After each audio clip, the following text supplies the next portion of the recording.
are looking for new ways to make money, right?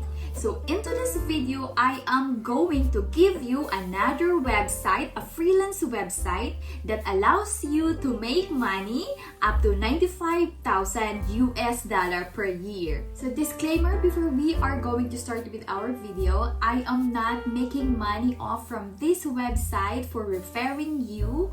I'm just giving you some tips or ideas or some tip or opportunity for you on how to make money online. So with that being said, let me discuss with you another disclaimer. So please, whatever you do or whoever you listen to, so make sure that you always do your own research, okay? Bring these opportunities to you all, I make sure that I did a good research and look at the reviews that the company is legit.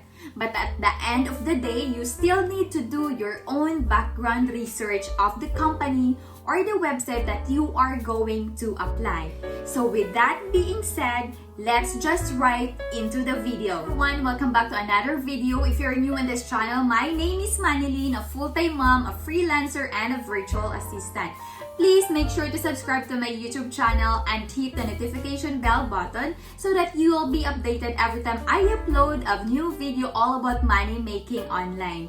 If you have any concerns, suggestions, or ideas about the video, please feel free to comment down below. In this video, I will be discussing the top 5 typing jobs, the 3 best site typing tools, what is typing jobs, how much money can you earn, where can you apply typing jobs, what kind of skills do you will need as a typist, and of course, what is the equipment that you will need before you apply the job. So the first typing job that you can do from home is called data entry.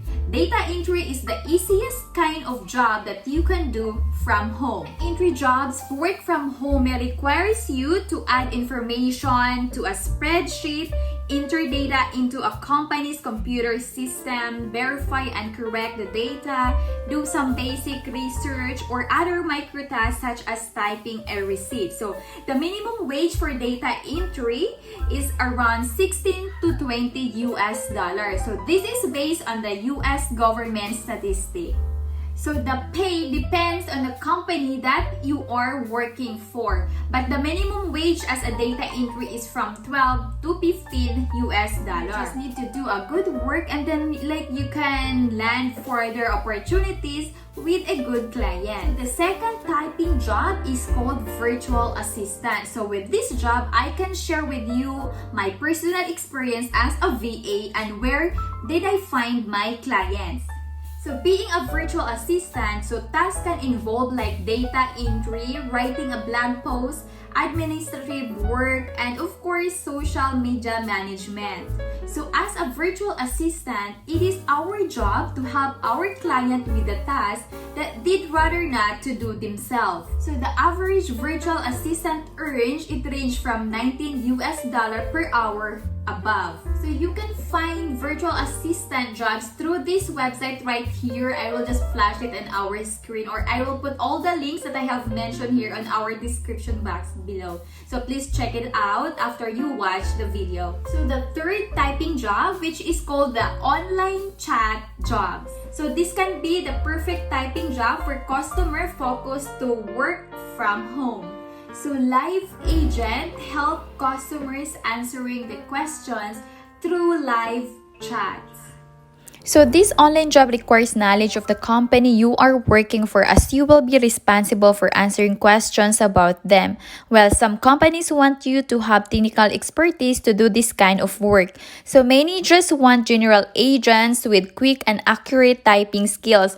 Therefore, this may be the ideal entry-level job for you. So you can find online chat jobs through this website. First, through this Flex Jobs, Indeed, Misfits Market, Mode Squad, Remote.com, Simply Hired, Site Stuff, The Chat Chip, Lapwork, and Virtual Vocations. So the fourth typing job is called the community moderator. So think of the companies that have their own Facebook groups, subreddit, private message boards, big audiences on social media. So many of those companies need moderators to help them those communities. So a home-based moderator ensures that the rules are being followed within the community. So they are also there to act as a community, to act as a support for any questions and queries that may arise from users. So the average national pay for this type of work is $19 per hour. So apart from basic computer, know-how moderation must also be patient and good at mediating when something goes wrong.